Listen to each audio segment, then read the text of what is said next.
We are live. We are live. Welcome to College Football's Peek Around the Corner with your host, Greg Pflugar. We cover everything in college football because we love everything in college football. And if you do as well, please subscribe to our channel. Smash the like button if you like our content. Share the video with your family and friends. Do not forget to ring the notification bell. Today is a great example. I said earlier today in a live show, we may have to come on live again, and here we are at PATC Thursday night. If you want to donate to this channel, this independent rebel outpost to help us keep the lights on and grow the channel, just hit that $ where you make a comment. I'll get to you super chat as quick as I possibly can. Welcome everybody into the studio that sits on the corner, the very corner of Keith Jackson Parkway and Kurt Gowdy Avenue. Do not be afraid. Do not be afraid to become a legend with your comments and with your phone calls. We said earlier today, now this wasn't exactly what I thought was going to happen, but there is going to be reports coming out soon. Tonight we're going to cover the Ross Dellinger article that was just published. The SEC is going to collect their options for the breakaway mid-summer. That is a speedy schedule. And I do believe we're going to hear something from the Big Ten either tonight or tomorrow. I have been told. The breakaway, something drastic is afoot in SEC country. Now, if they do this, if they pull the trigger on this. I don't believe there is a consensus on which way they should go. Again, they're continuing collecting information from consultants, from their counsel, legal counsel. And should they go partial breakaway? Should they go entire breakaway? Should there be a breakaway with a CBA? I might sound like a complete naive schmuck here tonight, but I got a feeling that CBA, the talk of a SEC only CBA for the football and for the basketball, is the talks are real. One of the reasons the talks are real is it's going to enable them to get out of this mess they got with the CSC. Whatever the SEC does, whatever they're going to try to do, same with the Big Ten, same with the Big 12 eventually, same with the ACC, they're not going to try to violate the core of the House settlement, right? They're going to go along with the CSC and all that, but they're just going to add on their own icing on the cake. They're going to go above the cap. They're going to have their own cap. The SEC is talking about a luxury tax. We talked about a luxury tax months ago. Where that money would go, probably be divided up with the Olympic sports in the SEC. But the money would remain in the SEC. But you can go over the cap, but there's going to be a luxury tax, just like the NBA. The SEC hasn't settled on what they're going to do, but they are far down the road of at least collecting their options. This is not just idea. This is beyond writing on the back of a napkin. As we have warned people for months, everyone is done. Everyone, their patience has run out. There still is a misconception of what is going on. I want to start out with that. Then we're going to go into the Ross Dellinger article. But I'm warning everybody. I have been given information. I cannot go out with it. It's embargoed. I apologize. I'm being as honest as possible. The Big Ten is going to make some sort of comment here. And they are going down a parallel track with the SEC. Not coordinated with the SEC, but they're heading down the same pathway. Before we get to the Ross Dellinger article that was just published, before we get to the roll call, I just want to show a couple of things. One is, let me show you Dale Hale tweets ESPN and what these few comments that Sankey said. And again, we'll cover it in the article. Sankey explicitly said he felt that the SEC's TV deal was undervalued and that everybody would probably say they're undervalued. So if everyone is undervalued, it would seem that there's money left on the table. Sankey then said, there is a reason there are only 30 to 32 teams in the pro leagues, not 70, not 130. Not 130, like all of FBS, which is 138, not 70, like the 68 power conferences. It's more like 30 or 32. I'm going to circle back to that comment in a moment. At the ACC meetings, Jim Phillips said he hoped for the P4 could agree on a universal tiebreaker policy. Greg Sankey, not so much. They needed to address their tiebreaker. Ours work really well. I've never been convinced you can be exactly the same, but we have a shared responsibility to make sure the best teams are participating in our championship. So again, Sankey says, I think we'll do it on our own. But I want to circle back to that medium, that middle post there from David Hale, ESPN. There's a reason there are only 30 to 32 teams in the pro leagues, not 70, not 130.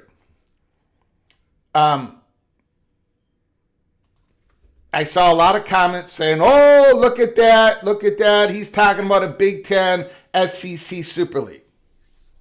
No, he's not. No, he's not.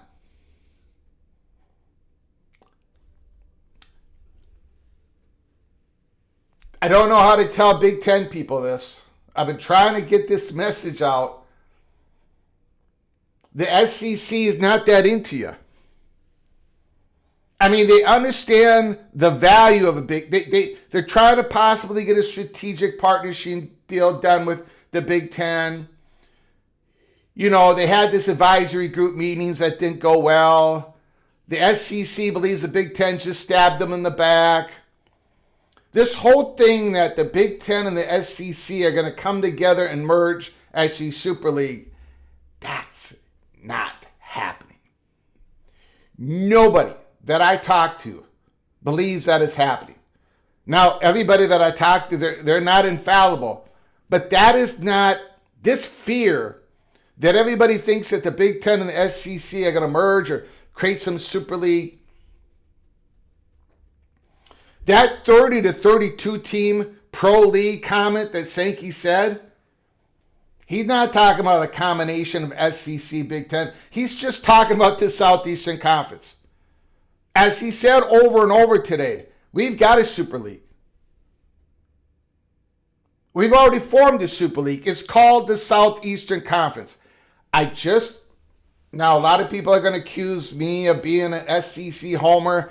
I am not. They're all evil, just like all your other teams are evil, except my beloved Minnesota Golden Gophers. I'm trying to, everybody's sort of in a fog here. You know, we got this 8-4 governance. We come together and play these playoffs, yada, yada, yada. The Southeastern Conference, as they put out statistics, 36% of viewership. They're well undervalued. The Southeastern Conference believes they are the Super League. They're not that into us, Big Ten. They're not into the Big 12. They're not that much in. They are the Super League. Their perception. And some data would helps their argument in that. So I just wanted to clear that up. Because a lot of people think, oh, Sankey's talking about the combination of the two conferences. No, there is no talks. There is nothing going on like that. Another misconception out there before we get into the heart of our live show.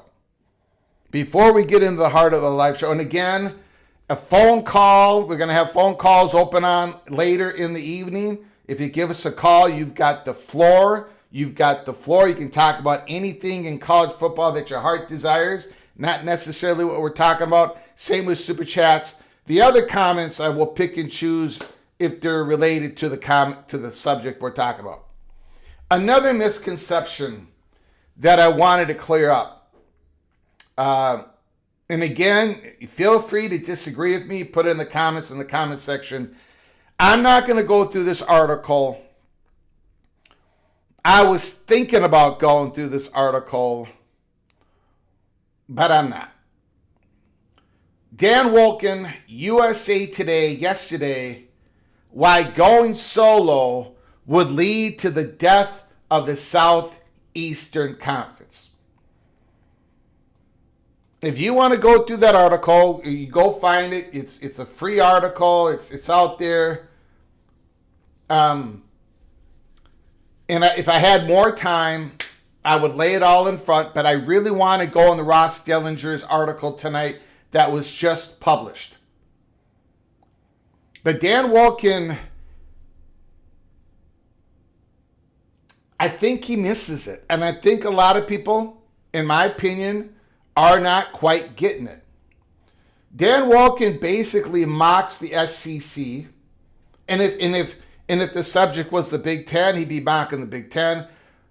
But Dan Wolken is saying, how dare the Southeastern Conference say that this is ungovernable, that the Southeastern Conference is the one that wants to be governed.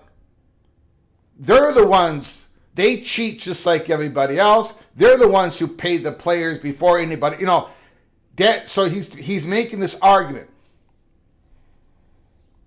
The Southeastern Conference, their leadership, the coaches, the athletic directors, they're not saying, even Sankey, they're not arguing that they don't break the rules. That's not their argument. Their argument is it's ungovernable. We break the rules because other people are breaking the rules. Other people are breaking the rules because they perceive we're breaking the rules and we're breaking the rules. Like, it isn't about the SEC doesn't break the rules. Is that there is no credible force to say you violated the rules, this is your punishment, and let's have a quick appeal process. It's still not happening. Nobody trusts each other. The SEC is not saying that we are the angels and everybody is the devil. They're saying that everybody is the devil and we cannot control this. That is what the Southeastern Conference is saying. Dan Wolken does make some good points, and I agree with them. This is uncharted waters, what the SEC is about to do, and what the Big Ten is about to do, or about to try to do. There is political landmines all over the place if the SEC pulls a trigger on this. The economic landmines, I think, are out there for the Southeastern Conference. I happen to think the economic landmines are kind of out there in the distance. Like, it isn't going to hurt them at first. It could hurt them well into the future. Same thing with the Big Ten. My concern as an independent national college football host and a lover of all college football, and I watch them all. I watch the Utah Utes. I watch the TCU Horned Frogs. I watch the Washington State Cougars. I watch whatever I can watch, whenever I can watch. Ask the Little General. And we talk about it on this live show. What I'm concerned about is not the damage that the SEC, the Big Ten, is going to take on. It's the damage that the Big 12, the ACC, and the G6 are going to take on if there is a breakaway. But more on that later. Dan Wolken, I don't think he quite gets it. But I'm going to have to push out that story for another day. Let's get into the Ross Dellinger article. I know it sounds drastic. In SEC country, something drastic is afoot that is taken right out of the Ross Dellinger article. The SEC is not playing around. And I have been talking to Moen. Thank you, Moen, for the $5 holler. Thank you for starting us off this evening. I very much appreciate it. Super chat from Moen.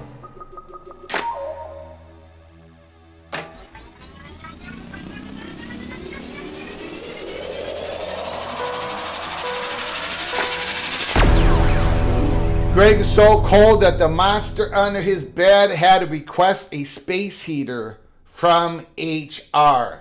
That's terrible. Absolutely terrible. And by the way, inaccurate. Absolutely inaccurate. I have been talking to Moen on this.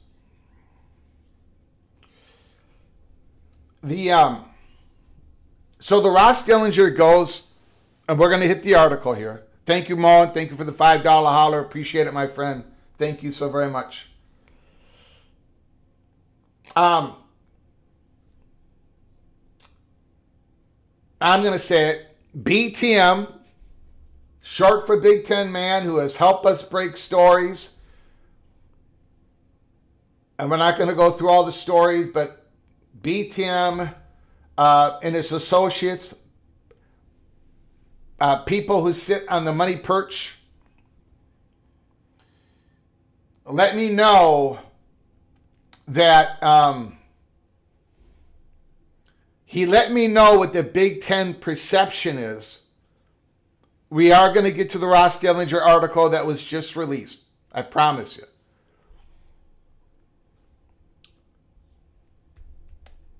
BTM has let me know, the Big Ten is on one track. The SEC is on a parallel track. It's not collusion. They're not communicating. They really don't know what the other is doing. They're guessing a little bit. The Big Ten's guess, I would call it an educated speculation, is that the SEC is seriously not only talking about a breakaway, not only talking about collective bargaining in a serious way, but they're also talking about SEC only competition. Is that the chalk? No. But the SEC, the Big Ten's perception on this, and they have their reasons why they believe this, they believe that the SEC might be going that way. Now, or that they very well could end up that way. Now, that takes that makes things complicated.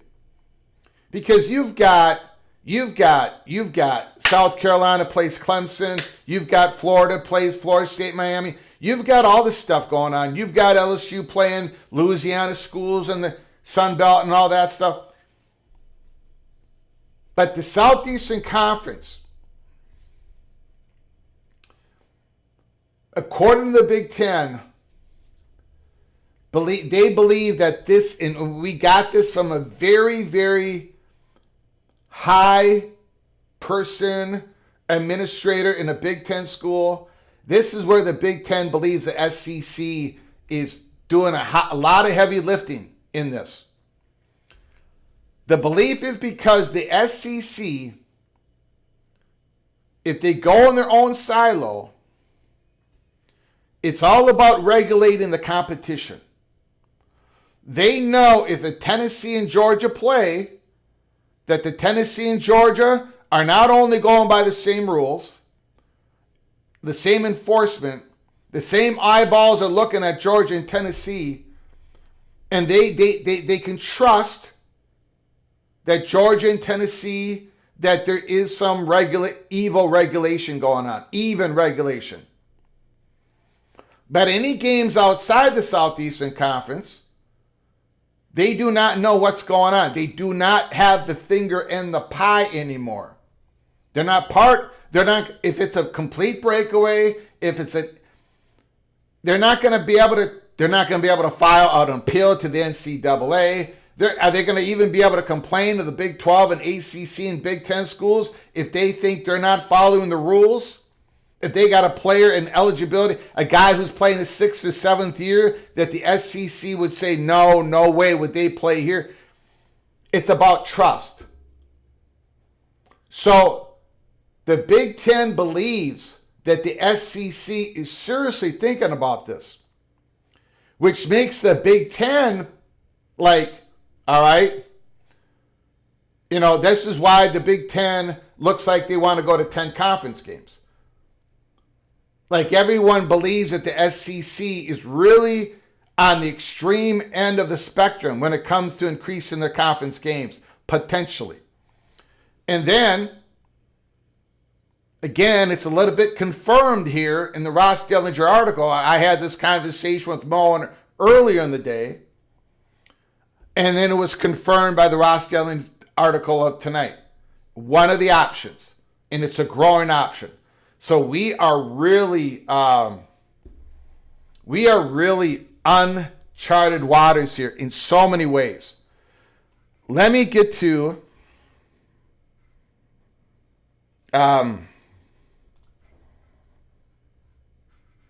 hold on, everybody. This article came out right before we came on live.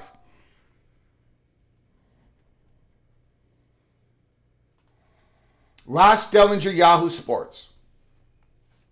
Now, we're going to be able to speed through some of this article because it's just a recap of everything we've talked about. But there is new stuff in here, so buckle up and brace for impact. Could the SEC actually govern itself? With college sports in dire straits, more options are on the table. Miramar Beach, Florida, as she exited the Sandestin Hilton here after the SEC's annual spring administration meetings, Plowman, the Tennessee chancellor and the chair of the league's presidential board, had something on her mind. Do you know how many firms on the Fortune 500 list were on that list 25 years ago? She asked aloud. It's about 20%. Most organizations would rather die than change, and most do die.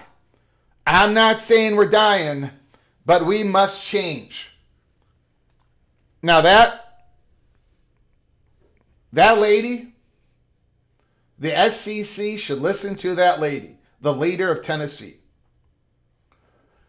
This is why I do not want the government saving the Big Ten and the SEC.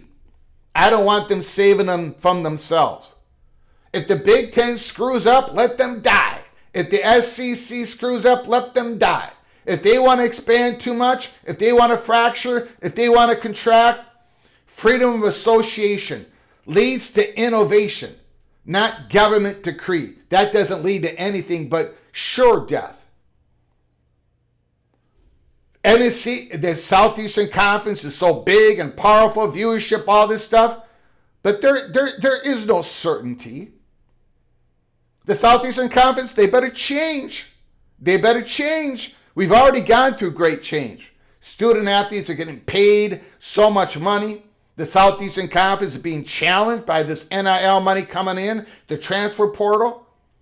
The Southeastern Conference already has done some changing. They brought in Texas and Oklahoma. They brought in Texas A&M. They've been bringing on these big, large research universities. They're targeting a couple more big AAU state flagship universities. The Southeastern Conference is trying to be more nimble. The Southeastern Conference is trying to be more diverse. The Southeastern Conference is going to go international in the next 10 years. So again, feet of clay is going to get you killed. Tennessee, the leader, Mrs. Plowman, the Southeastern Conference would do well to listen to her, and I think they are. Back to the article. Let me know how wrong I got it once again. Back to the article. The SEC presidents and chancellors did not take action on any items this week. There was no vote on a future governance model, no decision on the long-discussed split from the NCAA or a creation of their own rules and enforcement. However, there are signs here that something drastic is afoot. In SEC country, something drastic is afoot.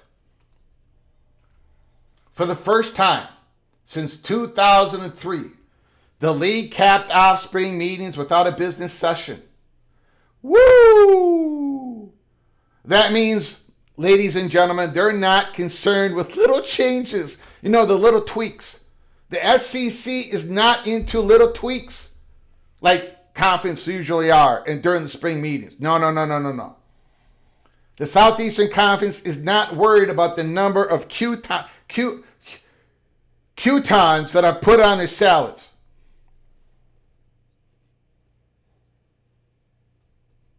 For the first time since 2003, The league capped off spring meetings without a business session, where presidents normally adopt bylaw changes, an indication that the conference is possibly on its way to something grander this summer.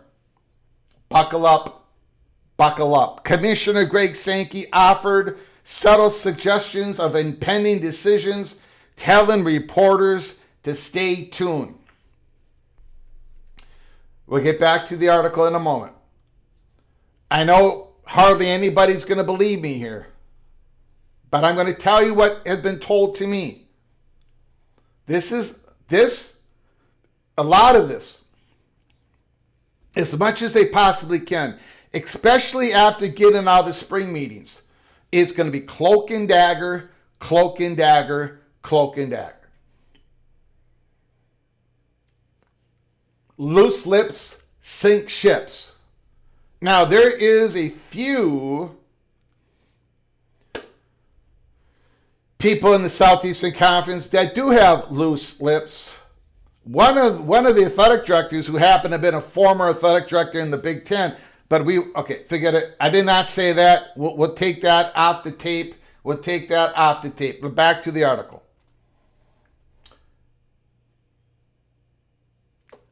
Greg Sankey telling reporters to stay tuned. And perhaps most notably, the league presented to its presidents and chancellors several future governance models on Wednesday during a closed-door session with the commissioner and conference staff, including, in a landmark moment, a collective bargaining framework. So they've gone through several future governance models, ranging from cautious to extreme, everywhere on what we've coined here at PATC, the silo spectrum, right? The silo spectrum. Anything from, a little bit of conservative, cautious, we'll go our silo, but we're really not in a silo, all the way to an SEC competition only, playoff only. We do everything on our own only on the silo spectrum, SEC silo. And including a collective bargaining framework. Not just writing down the word collective bargaining on the back of a napkin at the hotel. A true collective bargaining framework. Though any bargaining model still seems a distant possibility, maybe years away, the league's willingness to explore such a revolutionary change is a notable move, especially this particular model, which included an infusion from private capital.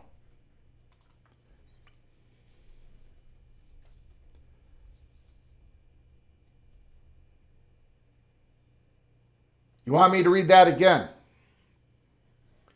Let's read that again. Revolutionary change, collective bargaining, especially in this particular model, which included an infusion from private capital. I am going to circle back to that later in the program. It speaks to the frustrating landscape as detailed in the story at Yahoo Sports on Tuesday, in which the conference finds itself literary regulation and enforcement on athlete movement and compensation. According to the league leaders, the path is clear. This is the stake of the article right here. If Plan A is congressional help, a Senate bill was released on Wednesday, though some of its contents are at odds with the league's thinking. Plan B appears to be a conference-only governance model addressing several elements. The SEC is planning to go its own way. Perhaps not yet for competition. In other words, have all their games be SEC only competition? Perhaps not yet, but a slippery slope to get there, but for the rulemaking and possibly enforcement too. It is no longer just a threat, Plowman told Yahoo Sports on Thursday. As PATC, the chatter behind the curtain, the SEC has been leaking like a sieve. We've been able to report to you for the last few months that this was not a threat. This was real. This could actually happen. This was not a leverage move. They're actually working towards this. And now the chancellor of the University of Tennessee confirms that tonight. The first thing we start with is governing ourselves and not worry about what other leagues are doing and establish what we think is right, she said. I am not afraid. I am not afraid to look at collective bargaining. If we do not get help from Congress, that will be out there, and you're not going to get help from Congress. University presidents and chancellors held what Mississippi State President Mark Keenum described as healthy discussions this week. The league's executives empowered Sankey to return with more information on the modeling presented to the presidents. More information on multiple models shown to the presidents. Presidents are then expected to provide the conference with recommendations on the future by mid-summer.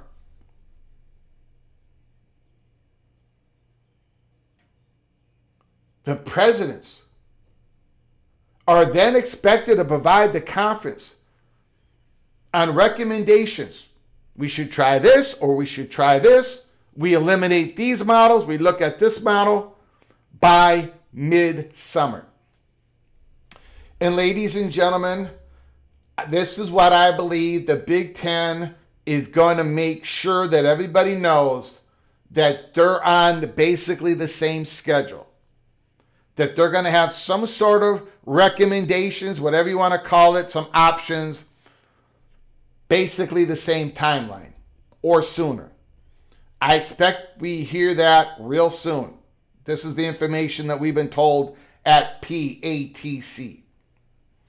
There exists an urgency, Plowman said, to implement anything before the January's football portal, when movement and compensation rates likely balloon even more.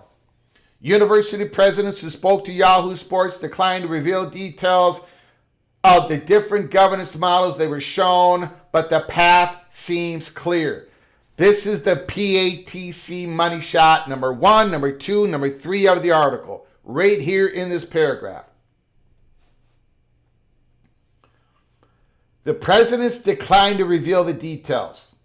Again, the information is going to be clamped down now, right? It's cloak and dagger time for the Southeastern Conference. After they left the spring meeting, it is cloak and dagger. They don't want to tip off to the Big Ten. They don't want to, no, they're clamping it down. Now we're going to do our best to give you some, the chatter, the steam, but it's all on clampdown, cloak and dagger time for the Southeastern Conference. But the path seems clear. This is what the chatter believes. Ross Dellinger has got it right in our opinion. This is what the chatter believes. Number 1, self-governance while remaining with the NCAA umbrella and competing for national championships. That is the cautious, conservative part on the silo spectrum, right? That is option number 1. That is what the SEC could decide upon. We're going to do our own governance. We're going to remain under the NCAA umbrella, and we're going to compete for all the championships. Number 2 option. Number 2 pathway. Separating completely from the association, its rules, and its championships. That is actually an option. And that's why I brought up earlier the discussion I had with Mohr earlier today. That came from a very high source in the Big Ten. And that is an option that the SEC is truly looking at, and now confirmed by Ross Dellinger in an article later tonight. This is actually something that the SEC might do right off the bat. I happen to think it's not the chalk. I'm hoping it's not the chalk. Maybe I'm biased. But that, again, this is a true, we're sitting in here on May 28th. And the options, the presidents are going to present the options on what they favor, the presidents that are leading this, which is Jerry Moorhead and Keenum and Plowman. And they're going to present it to the conference, to the entire total conference, mid-summer. That's not that far away, ladies and gentlemen. Or number three, option number three, and or implementing an athlete bargaining structure from the conference level or through an outside third party, the most complicated option. Nothing appears off the proverbial table. So that number 2 and 3, where you're going to separate completely, you're going to bring in your own athlete bargaining structure from the conference level, or you're going to bring a third party in, possible private capital infusion of cash. They give some third-party entity a percentage of what is going on, and they can represent somehow the labor and the conference, the labor, and maybe that can help unlock these NIL deals or these. There's a lot of stuff going on here. Nothing is off the table, but this is all real. The SEC pushed away all the the little tweaks in the bylaws that everybody does.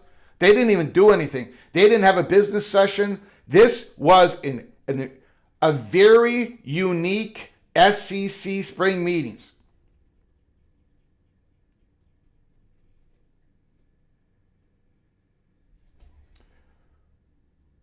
Because they might be writing an entirely new SEC bylaws, the rules that the conference has to follow.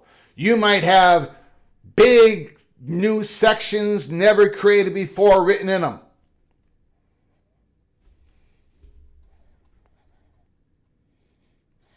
And then it talks about the bill. And we've already gone over that bill. I just want to say here,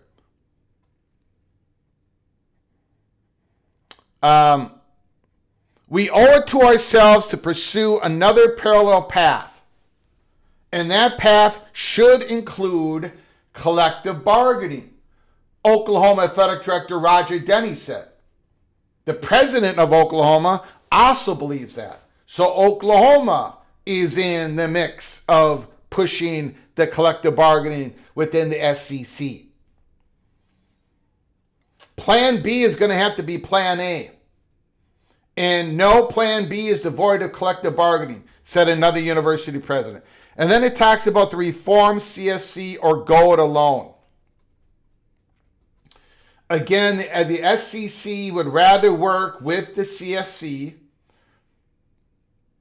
And here's Plowman again, saying we got to abide by the rules we set in the House settlement. We are committed to doing that. That's the first thing. Let the CSC do its business, she continued. If they say a deal doesn't go, it doesn't go. Or if you go, you can go to arbitration and you accept the outcome. We need to give CSC feedback and amend this process we can. So, but the problem is the CSC situation is dire. More than $100 million promised to the athletes, much of it from SEC and the Big Ten, is held up in the system.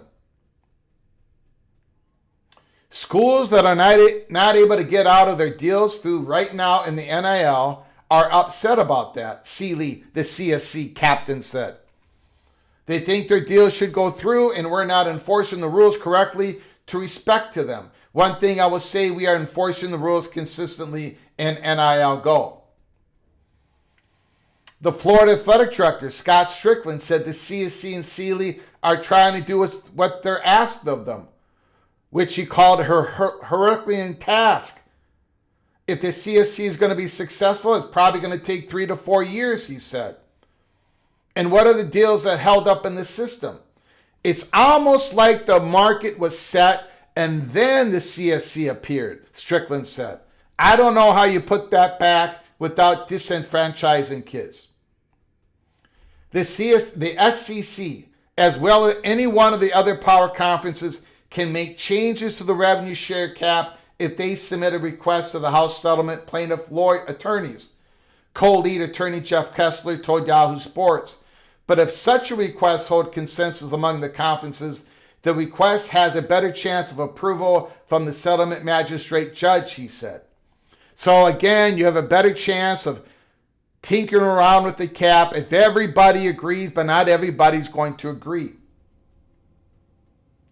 Any conference governance model may include a higher cap, while also offering the league the ability to set rules and evade legal challenges, considering it's a smaller membership group from 350 plus in NCAA Division I to 16 in the SEC. That's why people believe in the self-governance of a conference. They think they're not going to have market power, so that they're going to have credibility in the courts. However, self-governance is a lengthy process. Strickland said if the national competition ends, that's a line you're crossing for which there is no return. So the Florida athletic director, who's been there for a long time, is warning everybody, self-governance, if we're going to go the whole way on that, and if national competition ends, if we go our own silo, the extreme silo, that is a line you cross which you're never going to return. Does the SEC support the Senate bill? We've already been through this. The pooling media right concept, the targeting of the Big Ten and the SEC. We've already been through all of that.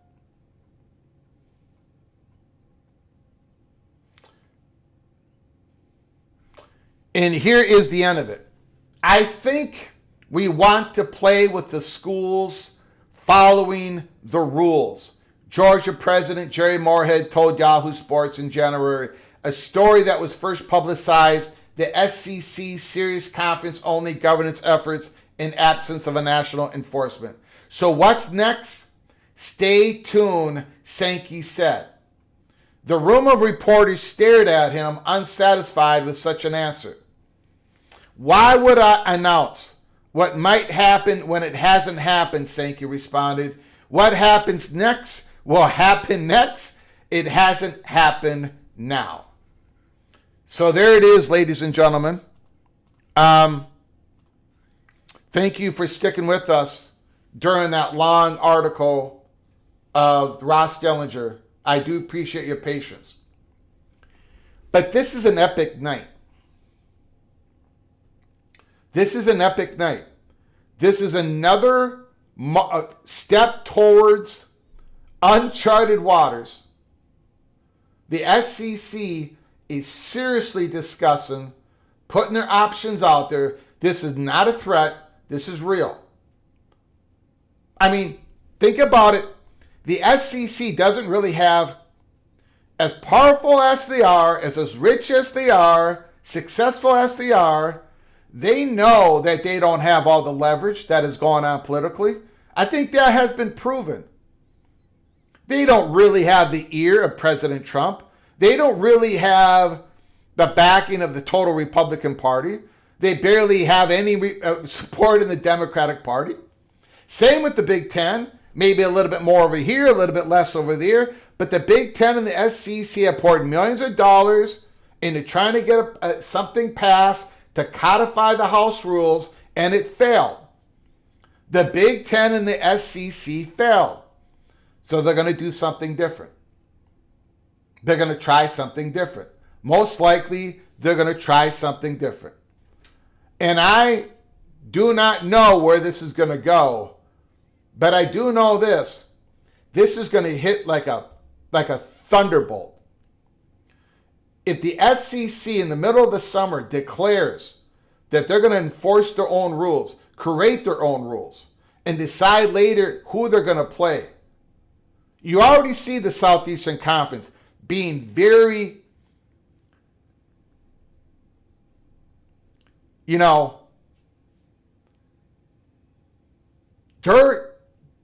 Southeastern Conference does not have to line up all these big non-conference games. If they're going to play more conference games with each other, they're going to get paid more money. If ESPN doesn't pay them more money, somebody's going to come in. When Ross Dellinger said a couple of times on a couple of different days in a couple of different reports that the SEC is likely going to go into early media negotiations with ESPN, I think it's all tied to this. All of it is tied to this. ESPN knows what the SEC is looking to do. And it sounds like ESPN is willing to work with the SEC. And why wouldn't they? The SEC gave CBS plenty of warnings saying, we're way undervalued here. You're paying us $55 million for Tier 1 content. We're worth way more than that. Let's go into an early negotiations. CBS said, no, why should we do that? We got you under contract for a few more years. And then SEC said, all right, duly noted. They waited, and then they struck a big deal with, again, Disney, ABC, ESPN, and they got over $300 million for the same content. So ESPN does not hold all the cards. They hold a lot of them. They do, because it is far away from that early rights negotiation. I'm not saying that ESPN doesn't hold a lot of cards, a lot of leverage. But they also know that the SEC is undervalued. ESPN also knows that ESPN is against the Super League. They're against the Jack Swarbrick, Captain Jack, and Cody Campbell plan. So SEC is their proxy against all of that in a different war with Fox and Big Ten. So both sides have leverage, ESPN and SEC. And I think, I don't think it's going to happen this year. I could be wrong, but I think we're going to be hearing reports sometime next year that they're going to be entering into some negotiation. And if that happens, that's going to grease the skids for what I believe is a certainty of Southeastern Conference expansion. I want to get to an incredible, massive super chats all over the place. My goodness, we've got, and then we'll get to your phone calls, I promise you. Epic night here at Peek Around the Corner. Epic night in college football. Everything that we have been reporting to you, the DEFCON 1 we were dragged over the coals. It's been worth it. It's been worth giving you the correct story. But I do not hold a crystal ball. We do not hold a crystal ball here. We do not know where the SEC is going to settle on. And here's another thing. I have been warned. It's going to get tough. The SEC is going to go silent. Although there are some people who leak in that conference, but they're going to go silent. But we're going to work. We're going to work and trying to give you the peek around the corner. We're going to go back in the Holy Smokes Theater. We go at least one time every month, right? It's been a while since we did the Holy Smokes Theater. We're going to give you another update on that soon in June, early June. So, again, it's going to get a little tough. Cloak and dagger, cloak and dagger, cloak and dagger. And then we got the Irish. We got the Irish Ryan in the house, super chat. Holy smokes.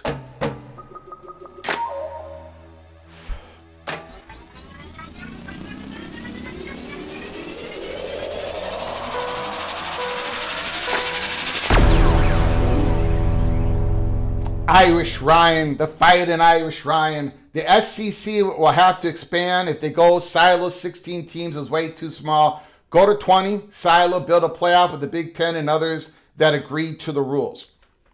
Thank you for the $5 holler, Ryan. I very much appreciate it. Here's the tricky part. And I would agree with you, Ryan. But here's the tricky part. This is where it gets sort of, I don't know. Let me know in the comments section. Let me know with your phone calls later on. Me and Mohr have talked about this. It's not just having the same rules. That might not be good enough. That's what the Southeastern Conference is looking at. That is why there's option 2 with option 3. Like, if the SEC comes out with the rules and how they're going to enforce things, and the Big Ten's rules look similar, and the Big 12 rules look similar, and the ACC rules look similar, that might not even be enough. Because it's not what the rules are written down, it's the trust of the enforcement of the rules. Y'all get what I'm saying? It's like, it doesn't matter if the Big Ten has the same eligibility rules, transfer rules, same player compensation. If the SEC doesn't trust that the Big Ten are following the rules, because the SEC, there's no appeal process, they don't have their finger in the pie, there's nowhere for the Southeastern Conference to go to complain. That's why if they go silo, that's why the option of SEC only competition, only play, all that is a serious option. That's the tricky part of all this. That's the tricky part for Notre Dame. Notre Dame can say, look, we're a trustworthy institution. We'll do it. We'll follow the same. You let us know, Big Ten and SEC. It might not be enough because there's not going to be anybody watching over Notre Dame. The trust might not be there. Which is one of the reasons why I think Texas is like, maybe we'll play Notre Dame, maybe we won't. Thank you for the $5 holler, Ryan. There's a lot of ins and outs to this. Hold on one second. Hold on one second. I am getting, hold on. Hold on.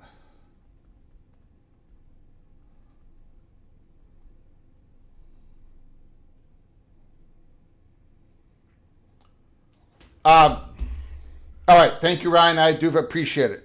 Sorry about that. I'm getting information. I'm going to go through that later on. We've got OBD done, the purple and gold, talking about drones. Massive super chat. Thank you, OP. Oh, man, I appreciate it, sir. We're looking at drone footage.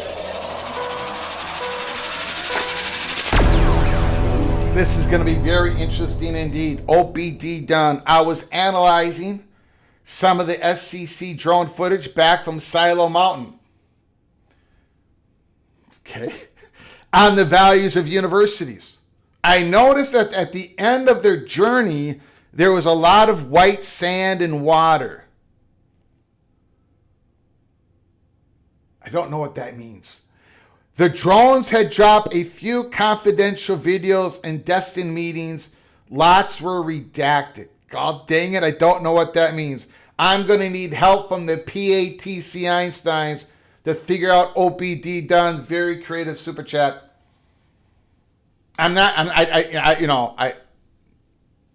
from Minnesota. We don't have white sand in Minnesota, okay? So I don't know what he's...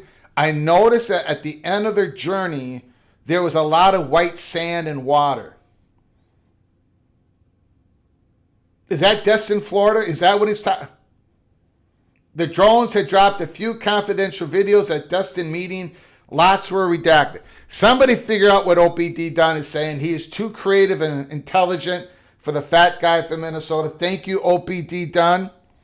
Thank you for the $100 holler for all of your help in growing this channel, keeping the lights on. Holy smokes, OPD Dunn. I'm very humbled by your incredible support and friendship and creative super chats that I cannot figure out. These super chats are getting way too, they're written at a too high of a level for the Minnesota moron to understand. But thank you, Opie. I appreciate it. Somebody let me know in Minnesota accent language, simpleton language, northern Minnesota language, what OPD Dunn is inferring to on this super chat. Helmer Hennison, $2 holler. My goodness, Helmer Hennison.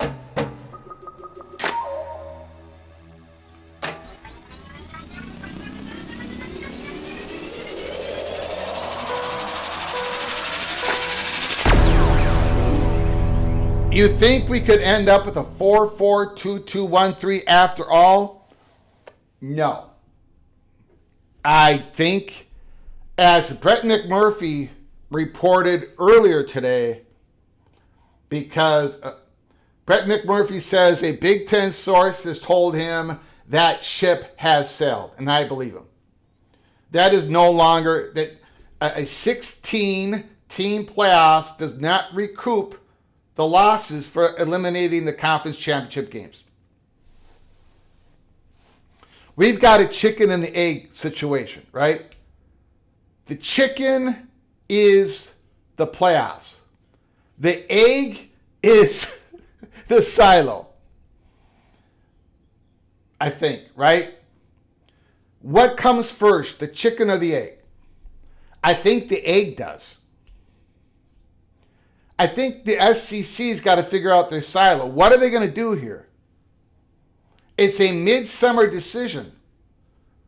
Greg Sankey says the playoff decision is a fall decision, right? So it's egg, chicken. The egg is going to come before the chicken.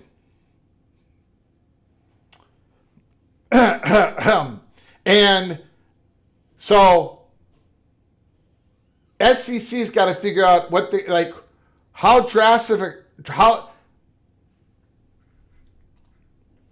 in SEC country, something drastic is afoot. How drastic, right? And that then is probably going to have a huge impact on the chicken decision of what the college football playoffs are going to look like. But the Big Ten is not going to agree to that, Helmer Henderson. So I would say no chance at all. Thank you for the $2 holler. Very much appreciated. OBD Dunn, $5 holla.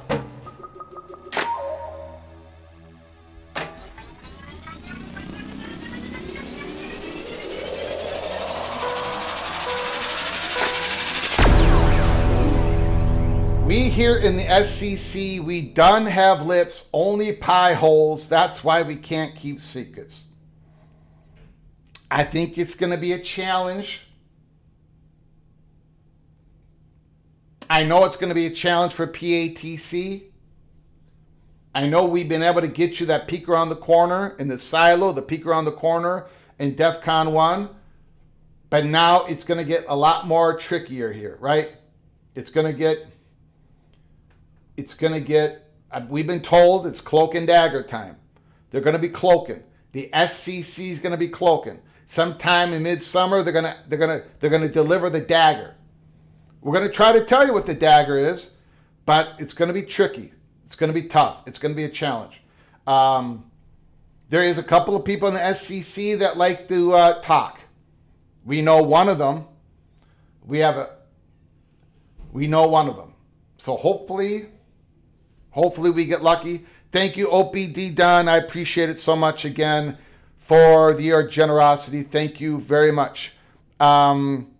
We've got Ryan Thomas. The roller coaster ride has just started, Greg. It started about 5 months ago, but now everybody is clear on what is happening. Not the results, but it is clear that everyone now is taking the silo talk seriously. Everybody is. In every conference, everywhere, they're taking it serious. The SEC, when I say the SEC is not that into the Big Ten, not that into the ACC, not that into the Big 12, the SEC is not all that into Smash Capital. They're not into what Jack Swarbrick has been trying to do since the Rudy Project. They've been completely against all of this. And again, one of the options in the Ross Dillinger article is a go alone, go in their silo, pretty extreme silo, with collective bargaining and with private capital with an infusion of cash. That is one of the options that the SEC is discussing. Can you imagine? Can you imagine me saying that a year ago? No. But that is where we are today on May 28th, 2026. Let me... Mohr Simmons, once again. Thank you, Cody, for the push. Oh, my God. Oh, my God. Numbskull News. Numbskull News with a super chat. TCU Horned Frog.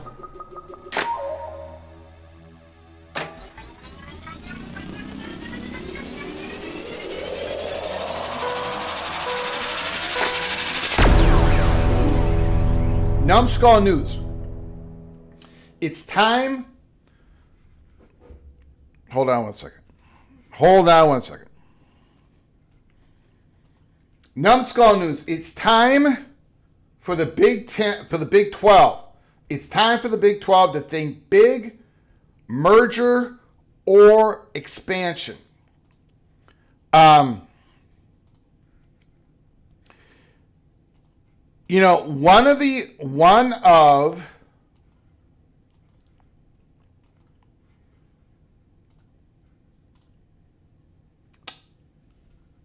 Brett Yormark has been talking about the Big 12 going to the 10th conference game, just like the Big 10. One of the advantages that the Big 12 has over the ACC is that Tier 1 contract. They make more money on that Tier 1.